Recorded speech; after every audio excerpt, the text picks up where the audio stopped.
మోకాల నొప్పులకు ఎటువంటి సర్జరీ లేకుండా ఎపియాన్ పెయిన్ క్లినిక్ అందిస్తున్న అత్యాధునిక చికిత్స. నమస్తే అండి, నా పేరు డాక్టర్ సాయి లక్ష్మీ దాయన్న. నేను అపోలో హాస్పిటల్ జూబ్లీ హిల్స్లో పనిచేస్తున్నాను. నేను గైనకాలజిస్ట్ని అండ్ గైనకాలజీ క్యాన్సర్ స్పెషలిస్ట్ని. చాలామంది స్త్రీలు పీరియడ్స్ నెల అవ్వకముందే తొందరగా వస్తున్నాయని, లేదా నెల వచ్చే టైం అయినా కూడా పీరియడ్ రాలేదు అని మమ్మల్ని సంప్రదిస్తూ ఉంటారు. సో పీరియడ్స్ తొందరగా రావడానికి కారణాలు, పీరియడ్ లేట్గా రావడానికి కారణాలు మనం డిస్కస్ చేద్దాము.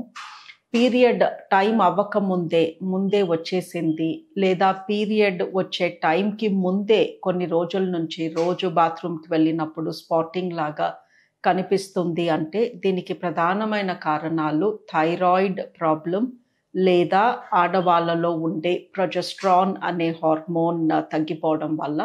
సో దీన్ని హార్మోన్ ఇంబ్యాలెన్స్ అంటాము. సో ఫస్ట్ 14 days పీరియడ్ వచ్చిన తర్వాత ఫస్ట్ 14 days బాగానే ఉండి, ఆ తర్వాత పీరియడ్ వచ్చేలోపే స్పాటింగ్ అవుతున్నా, లేదా 25 నుంచి 28 రోజులు గడవక ముందే పీరియడ్ ముందుకు వచ్చేస్తే, ఇది యూజువలీ 40 సంవత్సరాలు ఉన్న లేడీస్లో చూస్తాము, 40, 41, 42 ఈ ఏజ్ గ్రూప్లో చూస్తాము. దీని అర్థము పీరియడ్కి సంబంధించిన హార్మోన్స్ లోపము, అంటే పీరియడ్స్ ఆగిపోయే డెకేడ్లోకి వచ్చారు కాబట్టి హార్మోన్స్ తగ్గినాయి అని అర్థము. ఎంతోమంది ఇలా పీరియడ్కి ముందు స్పాటింగ్ అయితే ఇది క్యాన్సర్ లక్షణమా అని భయపడతారు. క్యాన్సర్ అయితే అది పీరియడ్కి సంబంధం లేకుండా ప్రతి 4-5 రోజులకి లేదా వారం 10 రోజులకి స్పాటింగ్, బ్లీడింగ్ కనిపిస్తూనే ఉంటుంది. కరెక్ట్గా పీరియడ్ ముందే స్పాటింగ్ అవ్వడం క్యాన్సర్ లక్షణం కాదు. అలాగే పీరియడ్ నెల అయింది ఇంకా రాలేదు, పీరియడ్ లేట్గా వస్తుంది అంటే దీనికి కూడా ప్రధానంగా హార్మోన్ లోపమే కారణమై ఉంటుంది. థైరాయిడ్ హార్మోన్ లోపం అవ్వచ్చు, లేదా female hormones estrogen, progesterone hormone లోపం అవ్వచ్చు, లేదా ప్రొలాక్టిన్ అనే హార్మోన్ ఎక్కువగా ఉంటే కూడా పీరియడ్ లేట్ అవుతుంది.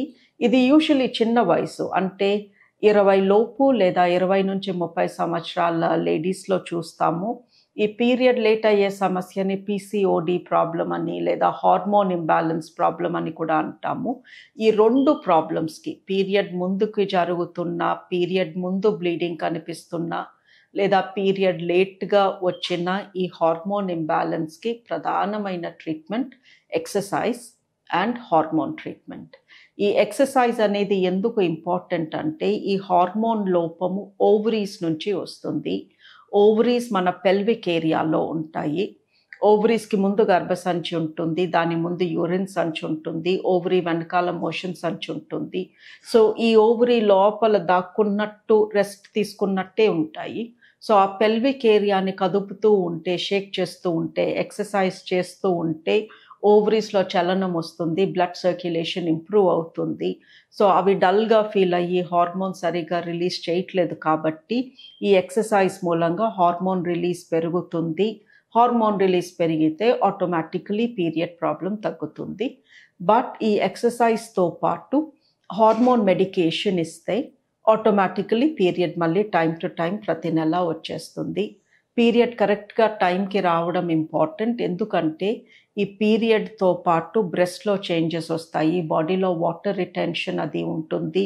సో ప్రతి నెల ఈ సైకిల్ కరెక్ట్గా టైం టు టైం వస్తే వెయిట్ గెయిన్ ప్రాబ్లమ్స్ ఉండవు, అన్వాంటెడ్ హెయిర్ అని, ఒబిసిటీ అని ఇలాంటి అసోసియేటెడ్ ఇష్యూస్ ఉండవు. సో ఎవరికన్నా పీరియడ్ ముందుకి జరిగినా వెనక్కి జరిగినా మీ డాక్టర్ హార్మోన్ ట్రీట్మెంట్ వాడమంటే మీరు సంకోచించకుండా వాడొచ్చు. ఆబ్వియస్లీ డాక్టర్ ఇది క్యాన్సర్ లక్షణం కాదు, మీకు హార్మోన్స్ ఇవ్వచ్చు అని చెక్ చేసుకునే ఇస్తారు.